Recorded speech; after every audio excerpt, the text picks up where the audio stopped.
You are listening to the Gritty Podcast, where we talk about all things gritty.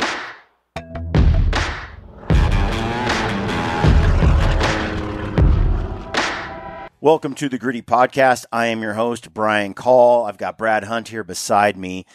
Today's episode, if you are an audio listener of the podcast, you probably, or you should, I highly recommend you go and watch the video version of this episode as we set up the tent. It's all recorded. We go into detail on the design. A lot of what we're describing is visual. So you can listen to it for sure, but I definitely would take the time to go and watch it on our YouTube channel. On this episode, we talk about the Peax Solitude Tipi. It's been in the works for multiple years, 3-4 years, and we have tested the hell out of it. Myself and Ryan Lampers, Brad Hunt, all of us throughout our years on hunts. Yep. In this episode, we basically dive deep into the Tipi's design, the testing that went into the design, why it's built the way it is, and why it has certain advantages over other Tipi designs. We hang some heavy weight from the roof of the Tipi, so you can truly see. I don't think there's a Tipi on the market that can do what this Tipi is designed to do. And along with the heavy weight hanging from the Peax Tipi and it doesn't collapse, you also get a feel for how much load it can take in terms of wind and so forth. Right. One of the arguments that I make in this podcast is that this Tipi has been used, or the Tipi design in general, but especially this Tipi in the last 2 years, in areas that traditionally people will say can't use a Tipi. And for the record, I have hunted now since I think I started gritty in around 2015. Over the years, I've done more and more and more and more backpack hunting than when I first started. It's only gotten more, 100, 150 days a year in the field, sometimes more. Where the Tipi design has been used, not once have we had to go to a floored, freestanding shelter to accomplish any hunt. That goes for mountain goats. That goes for Alaska, tundra. It goes for New Zealand. You name the place, we have used a Tipi and found it to get the job done easily. There are certain skills needed to set up a shelter, and that's regardless of freestanding or the Tipi design. But certainly with the Tipi design, you're going to need to have certain setups in place. We talk about that. But like I said, there's no way I'm leaving a Tipi at this point. Absolutely. Or at least a hot tent shelter. I'm not leaving one behind. We will take it 100% of the time. The only time that we have not used a hot tent is on steep cliff hillsides where there is no footprint area to set up a Tipi. Right. In that case, we have set up in deer beds and on ledges. We've set up single man shelters using trekking pole systems. We have various designs or tarps that we've used for that. And that's usually late spring when it's warmer, or the summer, or early fall. We rarely use that design after September 15th or so. And rarely, and through the winter, in the spring, early spring, we'll still bring shelter. We just drop to where we can put one of those shelters up that has the capacity for fire. We talk about the benefits of the stove, how to use it in the Tipi, what to expect. We talk about sizes of stoves for this particular Tipi. Yep, right. Basically, we just dive into everything A to Z on the Peax Solitude Tipi and why I think it's the most superior Tipi on the market. And you can disagree with me. I challenge you to watch this video and then let me know what you think when you're done. I truly believe we've really come up with something special, unique, that is innovative and different than everything else out there. Not a copy. The Tipi design has been around for eons. Yes. I mean, Native Americans use Tipis. The Tipi design is tried and true. What you have here is just another innovation of the Tipi. It's sweet. It's awesome. On this episode, I use a Cuban fiber Tipi. That's a prototype. There's only two, and Ryan Lampers and myself are the two that own them. And he and I are testing them vigorously to see if we can break them. And if we can't, then it's ready for market. It will come to market. The Cuban fiber Dyneema version will be available down the road when we can verify that it's dialed. For now, the Sil Nylon, I make the argument in this podcast, is the way to go. I would not, as much as I love Cuban fiber, if I had to choose Peax Solitude in Sil Nylon or Cuban fiber in something else, hands down, I ditch the Cuban fiber, even though I love that fabric. Absolutely. And I make the case in this podcast, in this video, for you to see. And you can see for yourself. I think by the time you are done watching this, you're going to be very informed. You might disagree with me, but either way, you'll be very informed. Yeah. And so hope you enjoy this one. If you are interested in a Tipi, Peax is a great partner of ours. And if you use the code GRITTY, that helps us keep bringing this content to you. We are biased. We work with Peax intensely. Yeah. In fact, the design was hugely due to us. Ryan, myself, Brad, others. We kept innovating, going back to, well, what we do is we identify problems. Oh, we take them to Jason. We take them to Peax, and then the Peax team innovates and innovates, fixes our problems and brings them back. That kind of partnership is ideal because we're the ones that are the users that spend all the time in the field that test and use this stuff in the harshest of conditions all year long. We're the ones that do that. We're the ones that can tell you, look, this is a problem or this design is a mistake. If you could just do this or do that, it would improve the performance this much more. We're those guys. But then Peax, they're the guys that can go in and go with their nerdy engineers who don't spend more than maybe 2 days a year in the field, but have the skill set to and the creativity and the experience engineering tends for other big manufacturers. Mm-hmm. We're able to, with that team, really fix those problems that are identified by myself, Lampers, go out and retest the updated and innovative design and then report back again. And just this process allows us to bring to market some phenomenal gear. Yeah. And I would argue the headlamp went through the same kind of rigors. The gators went through the same process. The tent went through the same process. I would say the poles, not really. They were kind of done by the time I got there. Right. There's been minor changes, some innovation there. There's a new cork handle, which I've been wanting for a long time. But anyway, that's the backstory on Peax. So anyway, when you shop there, you do support us. We love that. We appreciate it. Use the code GRITTY over there. And if you want to win a $4,000 hunt package, go shop at Initial Ascent. They have more than backpacks. Yep. All you got to do is spend $10 and that'll equal one entry. Every $10 you spend gets you an entry. They have air pads. They have pillows, they have water bladders, kit sacks. They got dry bags. They got antler hangers, skull hangers. Correct. Lots of stuff over there. You don't have to buy backpacking gear. Anything gets you entered to win. A hat, a shirt, apparel, same thing. So if you're interested in that $4,000 package, and you want to help us out as well, and you need some gear, check out Initial Ascent. They got some stuff over there, and it helps us keep this show rolling. So thank you so much for tuning in. Let us know what you think in the comments section below. We try to respond and engage there, answer questions. Just drop them in the comments of our YouTube channel or Rumble. Thank you for tuning in. Enjoy this show. Stay gritty. All right, folks. Today I'm going to break down the Peax Solitude Tipi. I've been running this Tipi for a couple of years. I ran the prototype in the mountains for probably a year before anybody ever heard about it. We ran it for another year of testing. It's been in the works for a long time. And this last year, we were able to really put it through its paces. We took it to some really gnarly places. We put it in heavy winds. We put it in heavy snows. We put it in heavy heat. We ran the stove super hot. Went from -5 degrees up to, 80, 90 degrees in the teepee with the stove raging hot. We've put it through all the paces. We get a lot of questions like the floor, no floor. We get questions about the fire, the stove, how to set that up. We get questions about, how many people can fit inside of it, all that kind of stuff.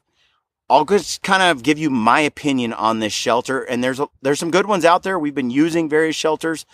But I'm going to go in today why I think this is my favorite one I had a big hand in the design of it. Lampers and I spent a lot of time going back to the drawing board with Bryce and Jason over at Peax and saying, hey, this doesn't work. This isn't it. This isn't it. And I feel like Ryan and I spend so many days in the field that we're able to really test products in a way that a lot of people don't, even during the design phase.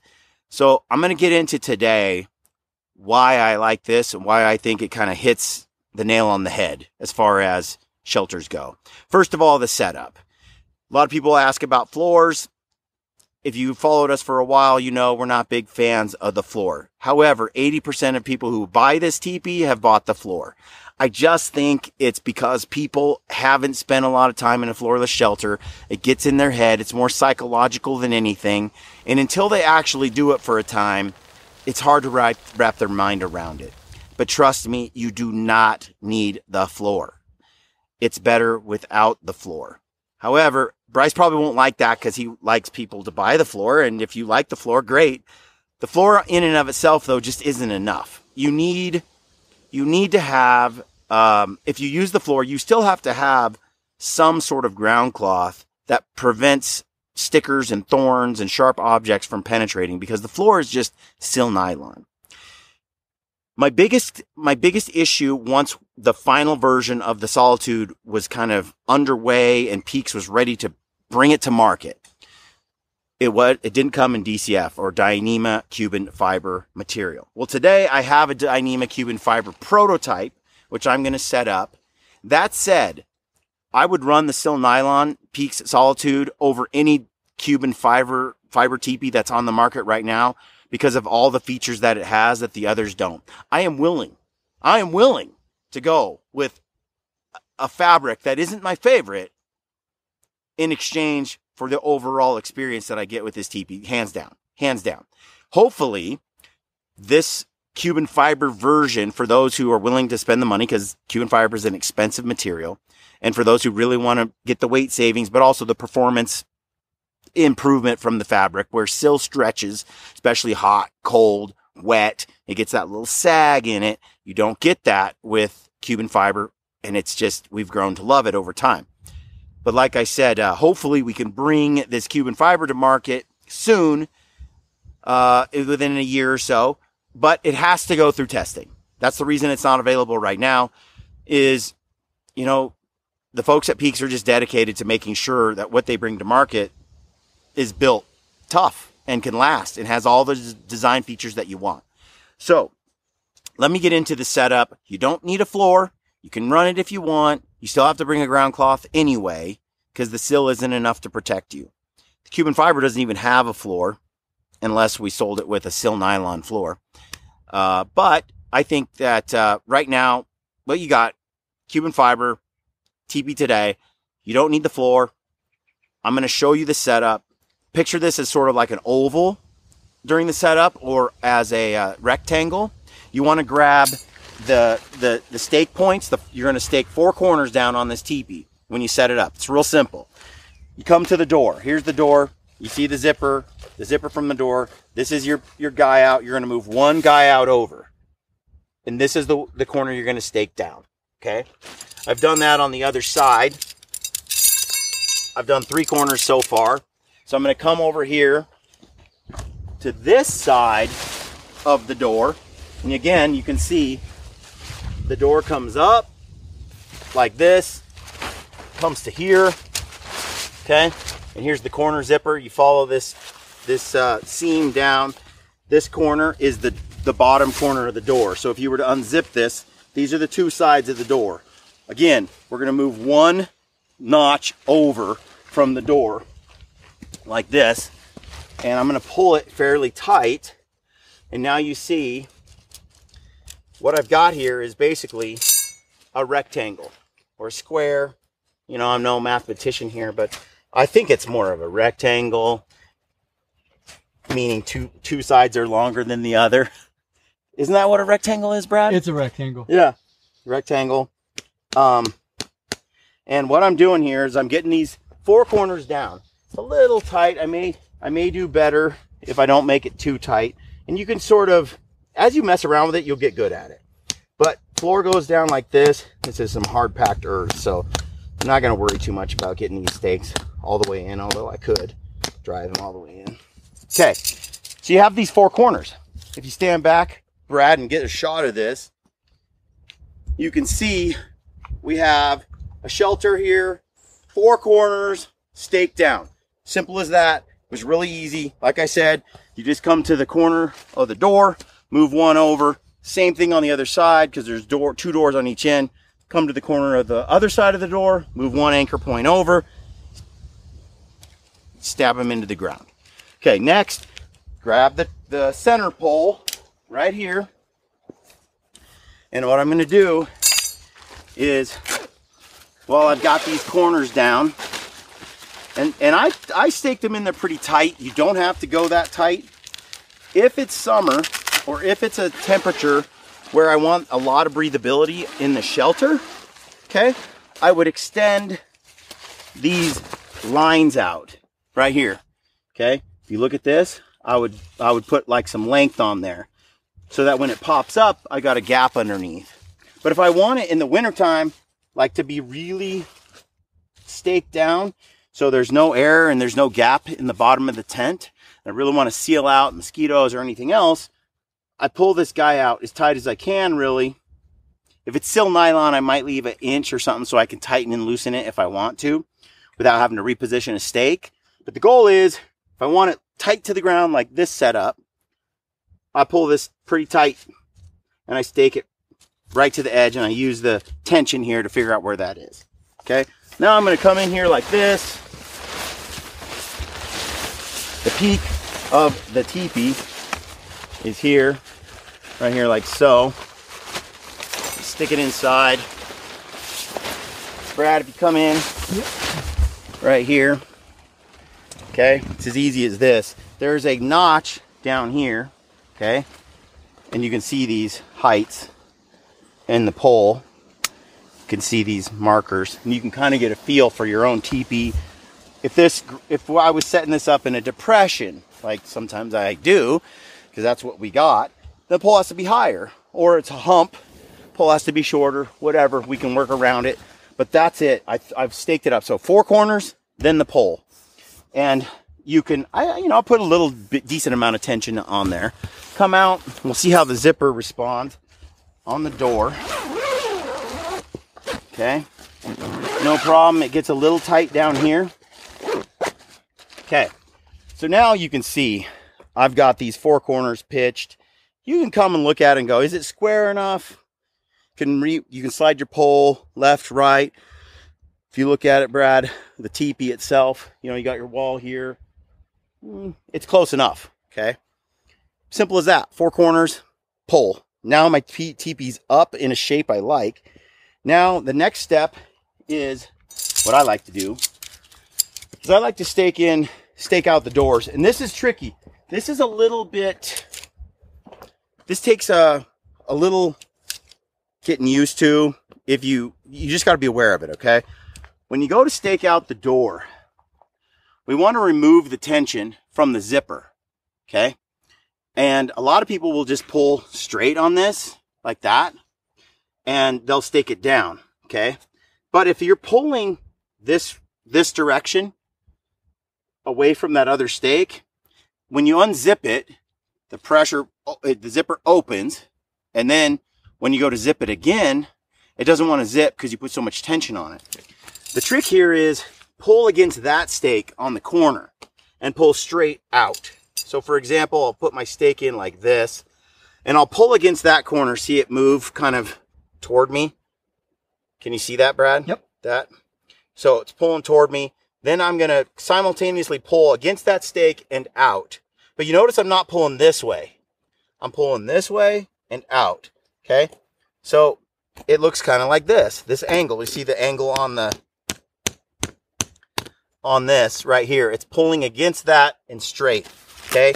It keeps this loose. It keeps the tension on the zipper loose. Okay? One of the issues, one of the greatest parts about this teepee is the problem with some other designs that I struggle with is there's this door design is different. The other ones have a zipper that goes straight up the sidewall. Now, let me stake this down and I'll explain why this design is preferable to me, okay? Again, I'm going to take this stake in this door and I'm going to pull against that stake and straight back. Again, I'm not pulling tight this way, which puts pressure on the door. I'm pulling this way and straight, okay? Now I got a good piece of tension on there, but the tension in the door is fairly loose. The tension is pulling here and straight. So I have sort of an angle you can see on the guy out that kind of angles in toward the door almost. Okay? And then I'll show you with the zipper why that's so freaking useful. Okay? Okay. So when we get to the door here, and look, this happens all the time. You get it staked and you're like, I think I want it tighter, so I'm going to tighten that guy out there. Or you can pull the stake up, reposition it. We do that all the time. You're like, Neil, I want the stake in a little different position. Okay? Now, when you look at this, what I was saying earlier about the zipper design, this zipper right here is dome shaped. Okay? It goes up like that and opens this way. Okay? You notice there's not a lot of tension on the zipper. And then when I go back to close it, like this, no tension on the zipper. When this zipper goes up the center of a teepee and you stake down the corners, the zipper has a lot of tension on it. It's just the way it is. And then as you unzip it, the wall opens, right? And if you've tightened it really tight, especially with Cuban fiber, there's no stretch in it like with sill. Then you go to re-zip it, it just doesn't want to zip. And then as you pull it down, you just start putting massive tension on the zipper.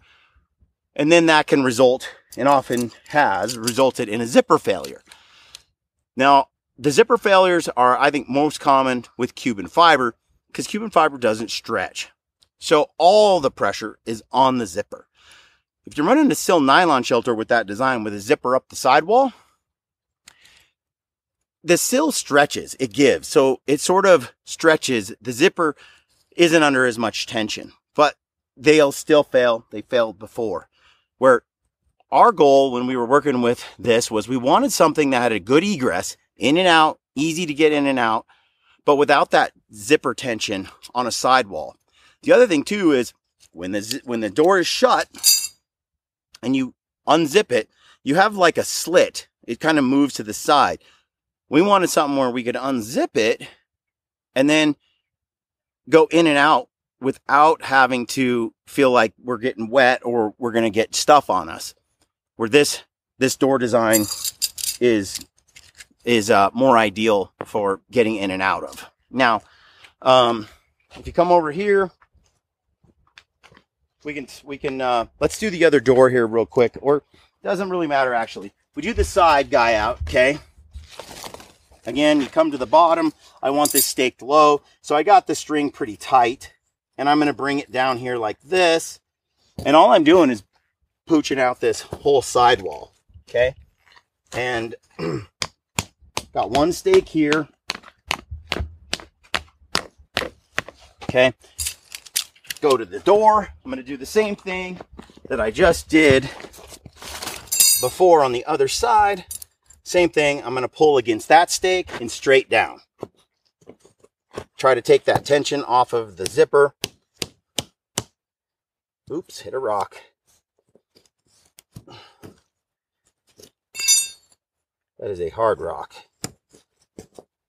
So the other thing too is these stakes are pretty good as stakes go, but it's hard to beat, and they'll do the job.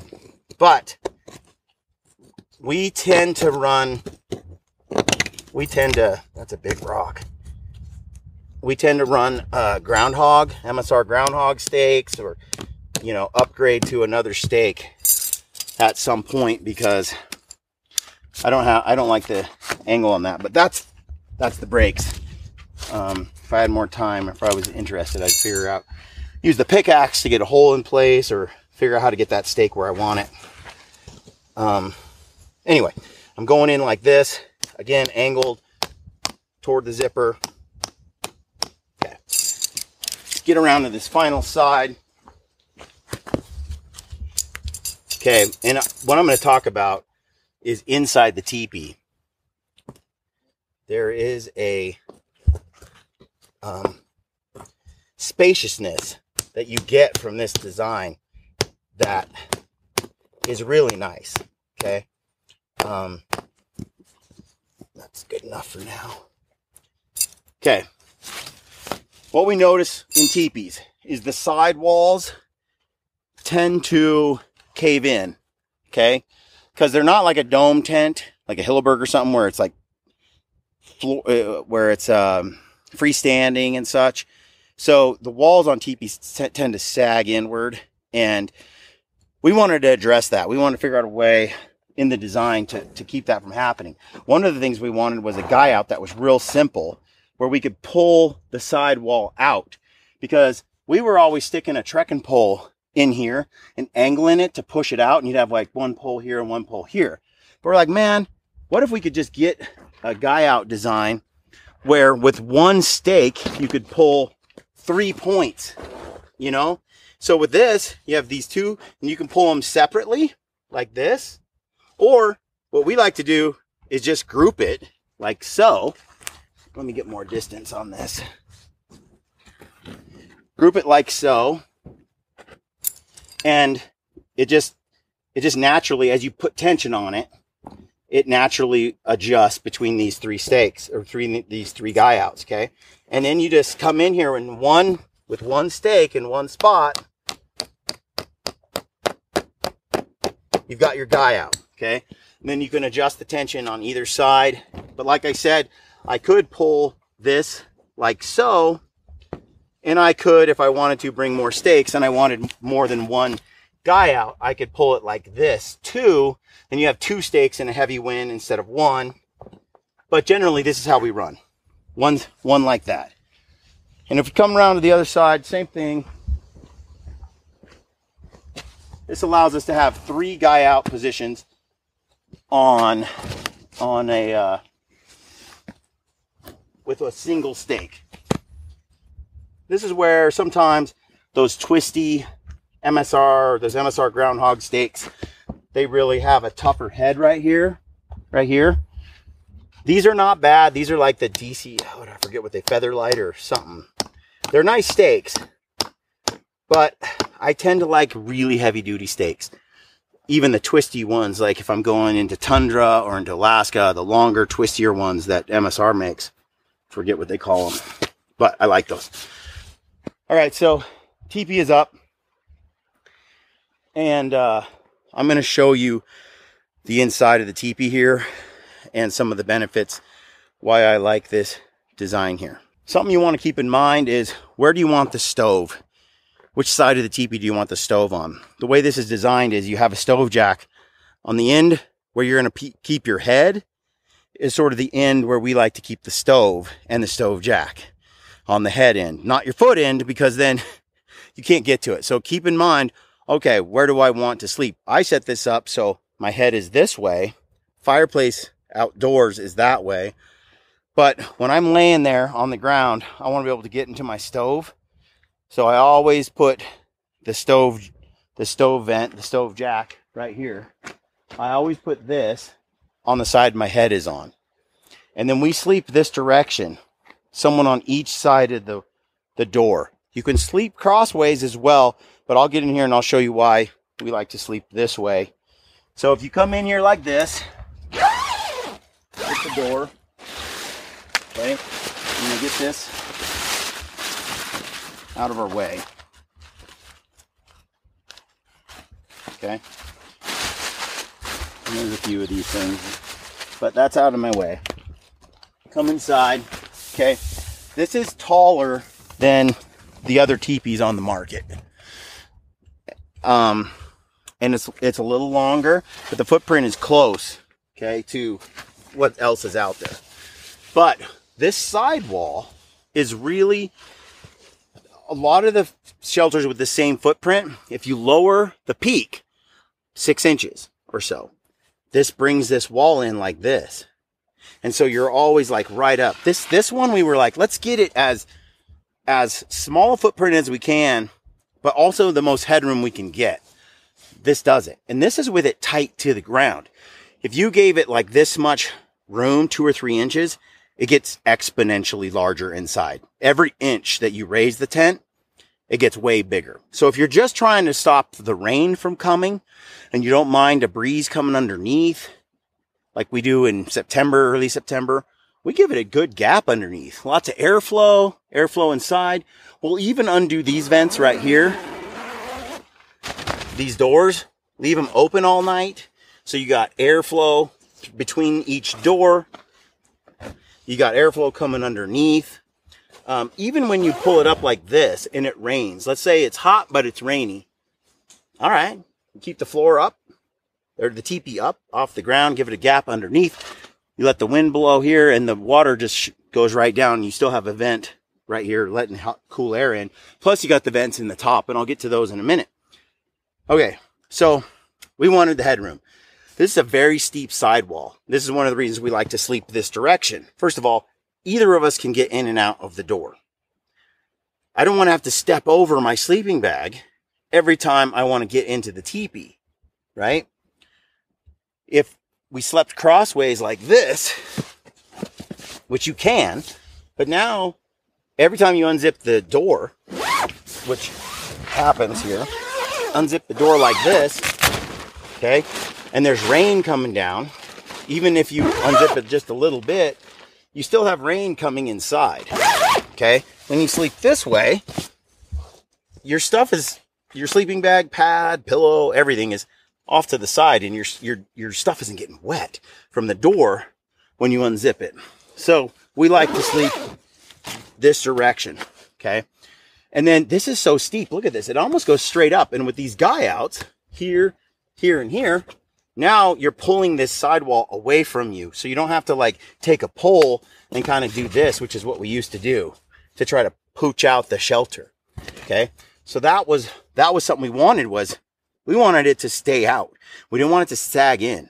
And we wanted to be able to accomplish this with guy outs with one stake if we had to, like that.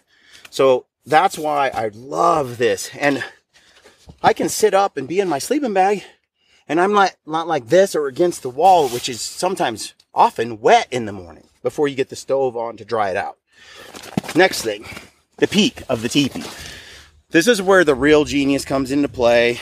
I can't take credit for this, although we told them the problems, but not the solution. Ryan and I are really good at going back to Jason and saying, Jason, we have some major problems here. And then Jason comes up with killer solutions for those problems. So one of the things is heavy winds and the tent sags. And we want to also be able to hang stuff in our teepee to dry it out. This is where this thing just really shines, okay? You take your trekking pole and you put it in this pocket like so, okay?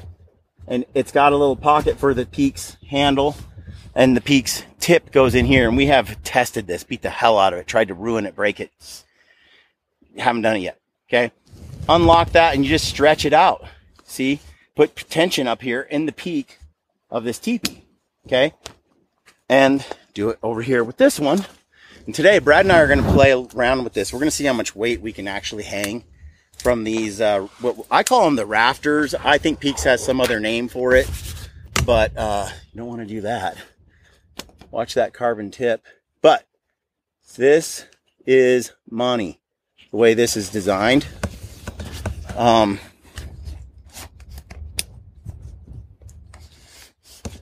Get this in here like so. Get your handle in. You notice you don't need this to set it up. These are optional, but it's such a sweet option. So I'm going to put tension here like so. Boom. Put some tension here, make it tight. Okay. Look at that. It is like so rigid. So rigid. All of a sudden, this whole structure has turned almost, it's so taut through here you've turned it almost like into a freestanding type Hilleberg type design. It's so sweet. Okay. Now, when I'm in here like this, when the winds come and the rain comes, when the sill nylon, for example, really wants to stretch and kind of sag in, it doesn't, because you got guy outs here, here, and here pulling on it. It's staked down tight. And then you have these up here that are making the top open. The whole structure has gained, I don't know, just a massive amount of rigidity. And when the wind comes and the snow falls and it hits it, it just it's like a castle. It just can take the wind. It can take the beating. But what's also great about it is when we get in here and we have wet clothing, wet boots, and all of that, we can stack them in the rafters and we can hang so much gear off of this, so much heavy gear. And we've done it here, here, and here, where we have tried to, you know, I mean, I don't know how much gear we've hung up in there, but today we're going to put some weights in here and we're going to see how much weight this can take. See if we can, you know, rip it out or something. We'll see. But that's been a game changer.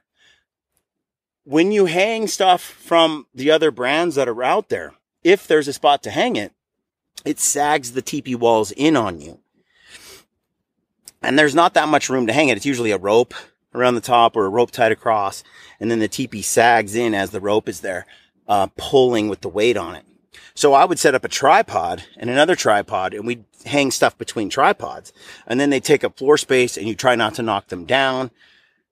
Now, we just put it up here, and there's nothing on the floor in your way. And you can hang your wet pants, your wet jacket, your wet socks, all that. You put your boots. We typically put our boots right here, sideways. And, Brad, give me your shoe. And I take this, and I take that boot, and I put it up here like this, and boots are heavier. Sometimes we put them so the open part of the boot is facing the stove. And then we put our Graxaw boot dryers in there, and we turn the fan on. And we'll put my boots here, and then Brad's boots above them. And then all the heat from the teepee is going into the canopy. But it's not direct heat, like right on the stove. It's ambient heat, where it's really warm up there. You turn on a fan, and it circulates air, for one, but it gets hot air into that boot, and it dries out in moments. So you can be in Alaska, crossing a river, boots fill up with water, throw up your Peax Solitude shelter, throw your boots in the top, get your stove cranking, and your stuff dries out lickety-split. I mean, it's unbelievable. You can stay in the mountains way longer. I was watching a hunt the other day with friends of mine up in British Columbia, and they crossed a river. Their Scarpa boots got filled with water. They got drenched. Then their boots were wet for days. They were in a dome tent with no stove capability. And a lot of people will say to us, look, it just won't work. The teepee just does not work on a hunt above alpine, a hunt in the rocks and the cliffs and so on. Ryan and I have started using teepees in 2016. Like religiously, heavily, 2017, 2018. Look at all of our film, all the places we've been and all the hunts we've been on. We've been in mountain hunts. We've been in hunts where there's no wood. We've been on hunts where we've set up teepees on the peaks of ridges in windstorms and heavy winds. To this day, we have not set up anything except a teepee, or some freestanding solo shelters we've done as well. Floorless. But the teepees we take in the late season. And we have yet to you have to be smart about how you set it up and where you set it up, but we'll never leave it behind. I'm watching my friends and I'm like, you still haven't figured out. I mean, so many guides and outfitters especially are like, that won't work. I've been going on tough hunts for years now. At the top of the mountain in the Southern Alps of New Zealand, to heavy windstorms in wilderness areas where it's -10. We've ridden out everything in a teepee. So this whole story about how a teepee can't handle that kind of environment, we've proven otherwise. That said, we are setting up these shelters in areas where we try to find a smart spot to put it. But the alternative is to leave it at home and bring a shelter with no fire capability, no stove capability. That's just not us.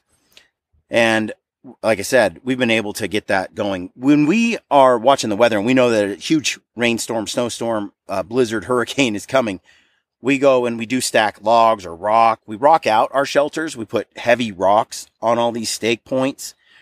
That's part of the setup process.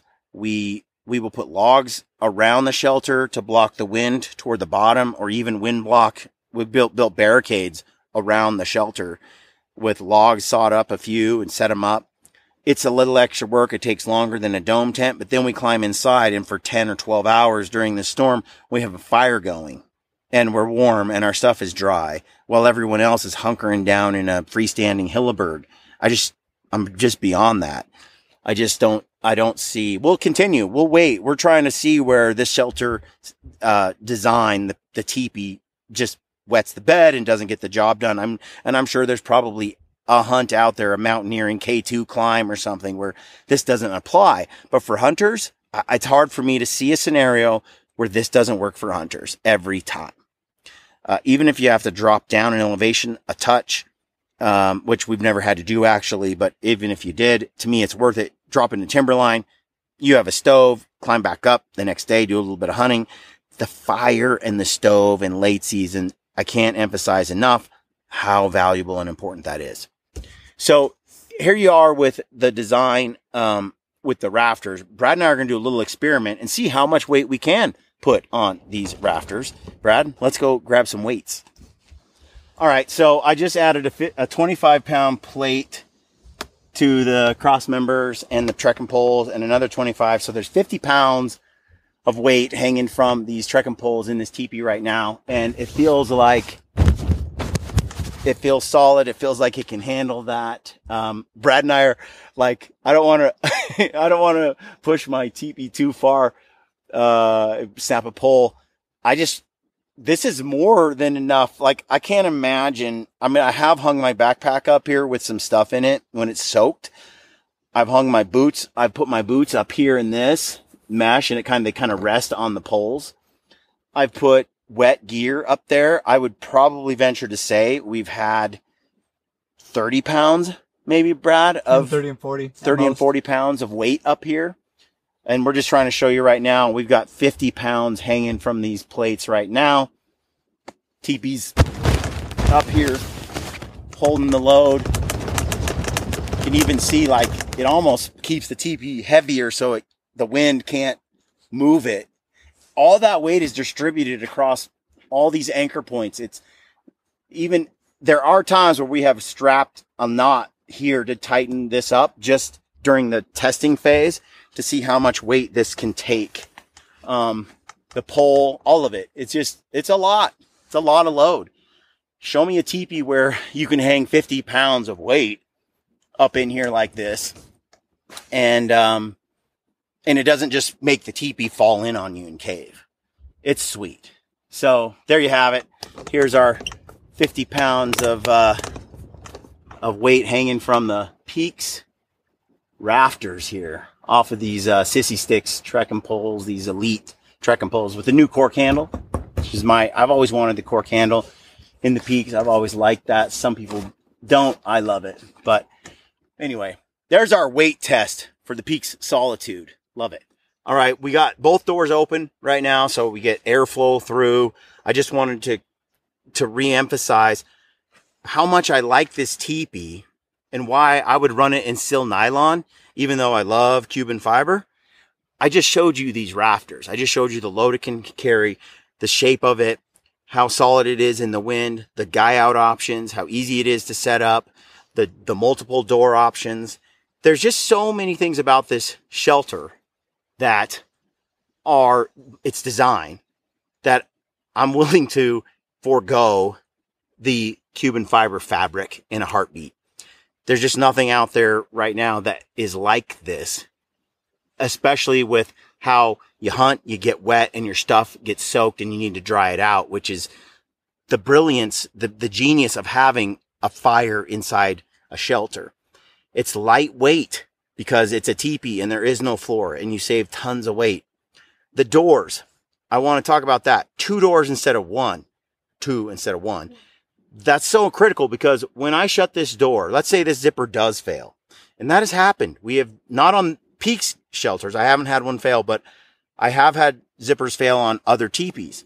When that happens and you only have 1 door, you're screwed. You're digging a foxhole like underneath the wall and it's 0 degrees outside, or it takes hours to get the zipper shut.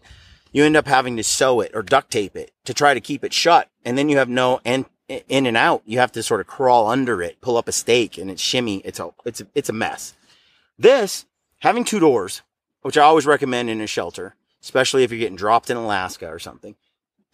If this zipper were to fail, I can duct tape it and I can sew it shut. I can use some sewing and I can, in a desperate moment, I can do a little bit of all of it. It depends on how bad the zipper failure is. And I can get 1 door shut and I can still use the backup zip, the 1 door for getting in and out. So 2 doors, what do they say? 2 is 1, 1 is none. Yeah, 2 is 1, 1 is none. So love that. Let's talk about fire and stoves. Now, I had mentioned before, I was going to sleep with my head on this end, and the stove would therefore be on that end. And let me kind of briefly show this to you. I would lay down like this, okay? My stove jack is right here. That puts my stove right here. That puts my wood right here. What I like about this 2-door setup is we've been in this situation where with the other shelter, we have to crawl inside. First of all, if you put your wood right in front of the door and you have 1 door, now you have to climb over the wood to get into your shelter every time you need to get in.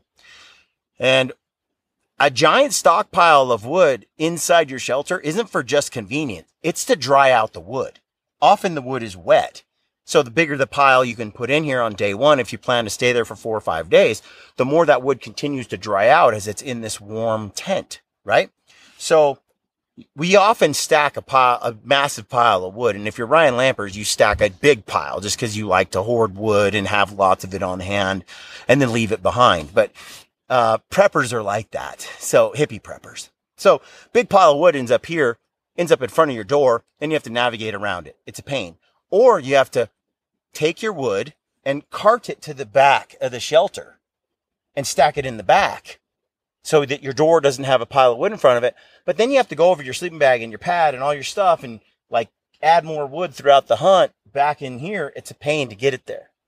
With this design, you open this door. Stove is set up right here, titanium stove. We like the SXL for cold, the Seek Outside SXL. It's pretty sweet. Brad really has been a big fan of the light outdoors.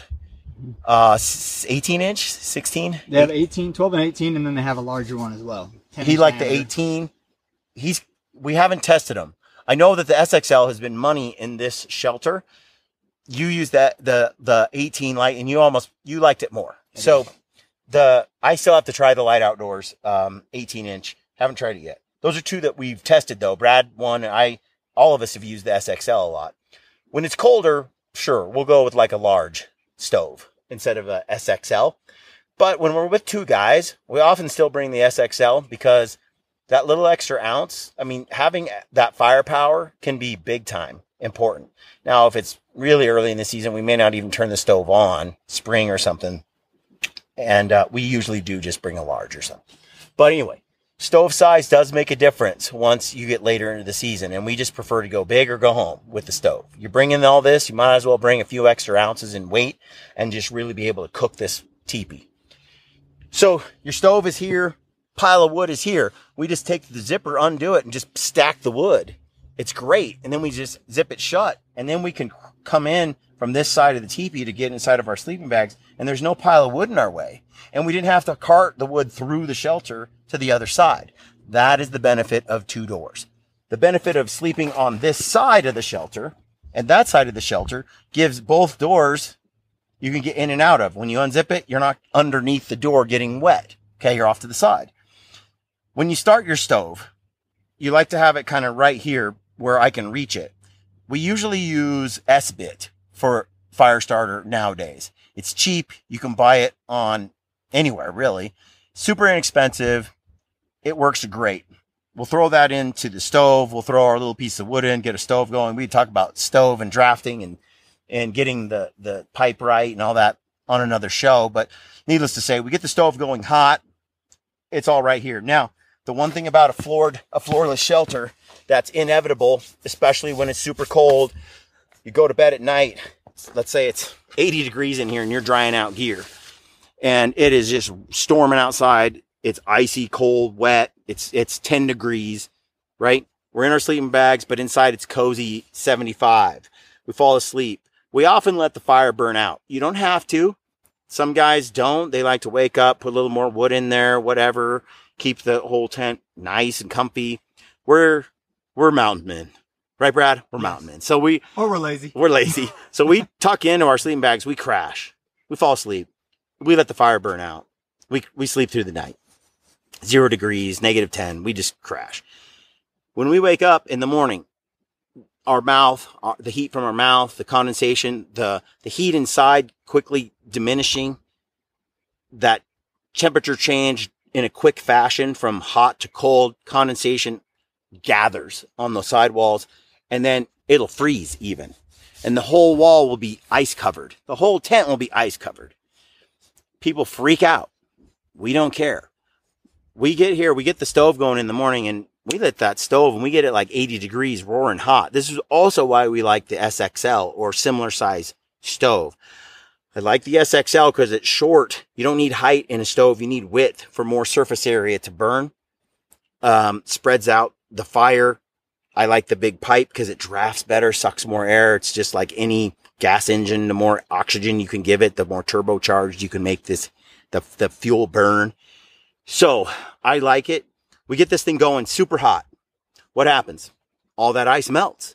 And literally we'll be covering our heads as it is raining in here like the Amazon rainforest. Just raining. And we tuck in and everything gets wet for just a few minutes. And then 20, 30 minutes later, it's still dark outside. It's like 4 a.m., 5 a.m., whatever it is, depends on the season. It dries out. Everything gets bone dry. By the time we get out of our tents to go outside, keep in mind, my boots are in the rafters. They got a little fan in them. They're warm and supple. They're not ice, rock hard, frozen, or wet from the sweat from the day before. I step outside. I put on a pair of boots that are nice and comfy, that like these Crispy Laponia 2.0, my favorite boot. But I'll put this boot on and it'll feel just like it feels right now. It's supple. And then I can step outside and right away my feet are already warm before the day even begins. I will say on those late season hunts, I tend to bring the Wild Rock Plus, actually, with like superpower levels of insulation and warmth. But anyway, the idea is, who cares about condensation? If you have fire, it doesn't matter. And then everything dries out rather quickly. And by the time we leave the shelter, the whole shelter's warm and dry inside. And then without our bodies inside here, during the day, it doesn't collect condensation. It doesn't do that. When we come back, it's not like we have to deal with that again. It's only sleeping in at 8-9 hours at night, breathing our warm breath and so forth that's causing this to happen. So sometimes people are like, do I want to leave my stove at home? I'll tell you, nowadays, we rarely leave the stove at home. We'll even bring like the smaller, a medium or something. Because especially in the spring, it can be hot like this almost. And then 2 days later, it can be snowing and wet. It's sometimes a pain to bring the stove, but we find more uses for it than not. And the weight is so negligible, like 2 pounds, Brad? Yeah. 1.5, right. 2. That you split it with a buddy. The convenience, the comfort, it's just too nice to leave. We almost never leave it. Even if it's warm outside and you still get warm rains, you can dry out quickly. It's hard to leave at home. So we bring it more and more and more as the years have gone by. Especially when we bring llamas, we'll never leave the stove behind. You can also cook with it outside. We often don't even set it up in the shelter. We just put it outside and we got it raging and we're cooking onions and bear meat and deer or elk, whatever. And we're sauteing fish on it. You know, it's just it's a portable cook stove as well for your little pan for some pan-seared meat and veggies and mushrooms. We did a lot of mushrooms this year with Brent around. We did piles of mushrooms each day. So it's nice to have the stove for a lot of reasons. If you're really not going to turn it on because it's literally summer and everything dries out every day, we leave it at home. But early spring and even a few days into September, we pretty much bring it almost on every hunt. And like I said, even on hunts without wood, we won't bring the stove, of course, but we still bring the teepees. We rarely don't use teepees to this day. I was on a blizzard once, in just a ripping hurricane. It's happened to me twice, actually, where I was afraid the teepee was going to blow off the mountain. And this was prototype period where this wasn't strong enough. And we were testing things. And I've actually pulled the center pole out and brought the teepee down on us and held on to it while the storm just rips across the mountain. And it was, I don't know how fast those winds were, Brad. I mean, what would be your guess? 60, 70 mile an hour, probably. Yeah, 70 mile an hour winds. At that point, it was like any shelter would struggle. We didn't have cross members in the design at the time. We didn't have the guy outs at the time. And we didn't have a strong carbon pole in the center at the time. And I could see the shelter was straining. And I was like, I don't know, man. I don't know. And although it was holding up, I was like, let's pull this thing down. Pulled the center pole out, brought the teepee down. We kind of gathered it up and we held on to it for about 2 or 3 hours while the rain just pelted us. And then after the winds and the rain stopped, threw the center pole back up. We were a little bit wet inside because it was sill instead of Cuban fiber. Some water had found its way in through zippers or whatnot. Popped it up, shut it, threw in some fire, dried out. That's the worst case. We drop the center pole and we ride out a storm under a tarp, basically. The rest of the hunt and the rest of that night, that day, we still had a spacious, large shelter with a stove. You adapt, but I just am not into shelters anymore that don't have fire as an option. You know, it's just too convenient. So, and anybody who has tried to dry out soaking wet gear around a bonfire, you ruin boots, you ruin clothing, you get stuff either too hot or it's not warm at all. You need that convection oven type heat, that ambient heat that a stove can provide inside of a shelter that traps that warmth inside to really dry stuff out. You just can't get it from a bonfire outside. We've done it, but you get embers that burn your jacket. You melt boots, you melt jackets, you melt pants.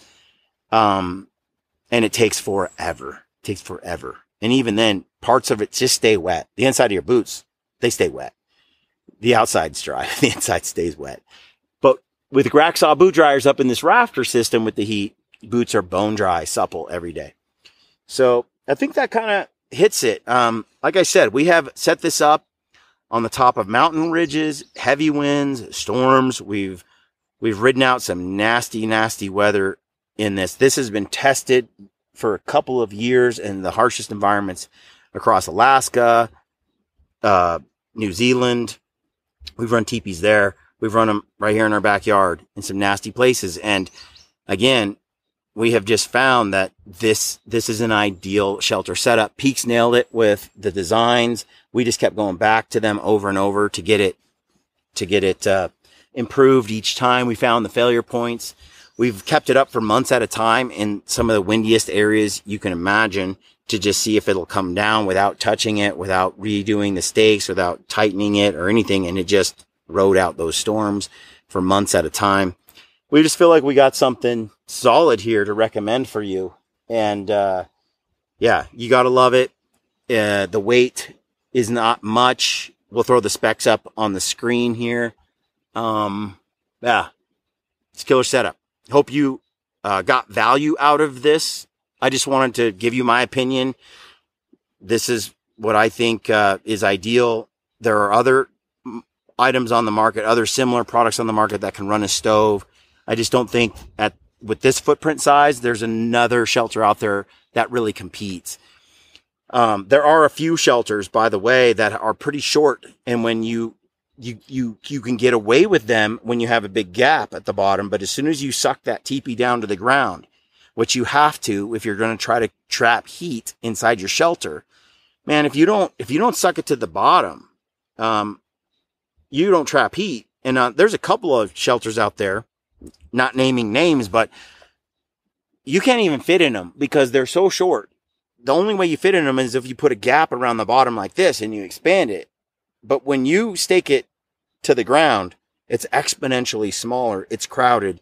Feet are touching each end. So beware when you're getting inside a teepee, get inside of it staked fully to the ground with no gap around the bottom, where the bottom is tighter than this, where it's really come down.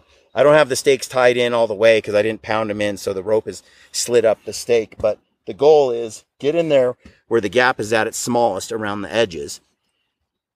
And if you feel like it's still spacious, you got a winner. But if you climb in there and you're like, whoa, this is really small, because that's the honest review. Is it staked fully to the ground? The answer is yes, and there's still room. You got yourself a winner. The gap around the bottom, you cannot always get rid of it. It just will always have a little bit of space. What do? Few things. If there's snow, we kick snow up around the base. Like we just backfill it with snow. You'll see we'll have a pile of snow. We'll stamp it down and snow is a barrier. Keeps any air from leaving. We will use dirt and fill in dirt, kick it around depending on what's there. We'll put logs and sticks around the base. Like I said before, when we stake it up in heavy winds, we're putting boulders on top of stakes. We rock out the shelter. We'll take our stuff inside the shelter, garbage bags and backpacks and gear, and we'll stuff it inside the shelter around the edges to trap airflow, keep air from coming in under the teepee. All of that stuff to help get rid of that little bit of gap that you sometimes can't get rid of. The more we can seal it in late season, then the better and warmer the shelter gets. That's just some other tips that to keep in mind as it's kind of instinctive, I think, but sometimes I forget that we've been doing this a long time, and we take some of those things for granted. The floor is nice. It is sort of a bathtub shape. If your wife or your daughter or young kid is kind of, uncomfortable with floorless like this, you can run the floor, and it adds some weight. That's not necessarily necessary, but it does help. It does help. Run the floor in here. My wife climbed in. She's like, oh, this feels more like a shelter with a floor. Even though there's a little bit of gap, it connects right here on these little Velcro deals. So it pulls the floor up and kind of stakes to here like this. So it's sort of bathtub shaped around the edges. And so, you kind of feel like you're in a floor. There's a gap here, but it's curved upward. So it's not laying flat. It curves upward on the sides. It doesn't curve upward toward the doors because there's no attachment point and you have to come in and out. So it just kind of lays flat toward the door, and a little bug can crawl across it, which gives some people the cooties. But really, it hasn't been an issue. Mosquitoes, people ask about mosquitoes, bugs. If you feel a little more comfortable with the floor, run it. Stove heat kills mosquitoes. Like, they just drop out of the air. Come inside, you turn on the stove. We're in Alaska. Some mosquitoes got in before we could put dirt around it and our bags and everything to sort of seal up the shelter. Mosquitoes roll in, turn on the stove. There'll be 10 mosquitoes in there. They crash to the ground dead. The heat is too much for them. Cooks them. So we'll run that stove in Alaska in those mosquito infested places. And then as long as we seal the bottom pretty much, and we do a decent job of that, we don't have mosquitoes really coming in through it. And then when you turn the stove on, you kill them. And mosquitoes tend to, depending on temperatures, come out for 2 or 3 hours, an hour during certain periods when it's colder season, and then they disappear again. So you just have those windows where you got to combat mosquitoes, not all day. If you're in an environment where it's an all day thing and the mosquitoes are thick and they are nasty, eventually there will be options for those environments to have sort of a mesh screen nest set up inside the teepee. But until then, we have run the Yeah, the Thermacell backpacker, Thermacell backpacker on a butane stove, the same stove we cook with our jet boils and such. We'll run that on top. It'll put some of that Thermacell mosquito repellent into the shelter. When we do that, we'll leave the zippers open on the tops. It's hot. We'll leave a gap right here to let the airflow. We'll stake it pretty high. In that sense, we'll let plenty of airflow in. And that Thermacell backpacker, whatever it does, it keeps the mosquitoes away. And it's sort of like, we don't have them coming into the shelter. So we've run that at night and during the day, and it's been really nice. In a really heavily mosquito infested area, we'll run that. We'll just vent the tent. We'll have it gapped up like this. If you look over on the side, we'll have it gapped up a little bit, like the floor is over there. We'll have the vents in the ceiling open. Those vents will be open, and we might put a little gap or slit in the top of the door, like here. So you have a little gap where the air is. And so we'll try to vent it so that whatever the fumes or whatever the mosquito repellent is, and we're not breathing tons of it in. Put a net over our head. And you put a net over your head. Yeah. But, that has worked great. The Nest, I think, will be bomber. I've seen some prototypes. When Peax gets that to the market, some people are going to love it because you will be fully enclosed in a safe mesh protection at some point. So don't hesitate to go for the Tipi now, and then you can get the Nest at a later date where you can build it out. Anyway, yeah.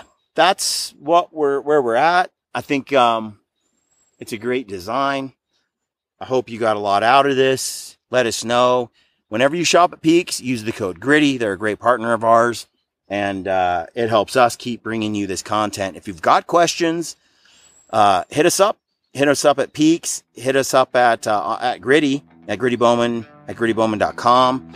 You can go to our comment section of all the videos and leave comments there. We try to respond to all the comments as well. So hopefully you got a lot out of this. Good luck this season. Stay gritty.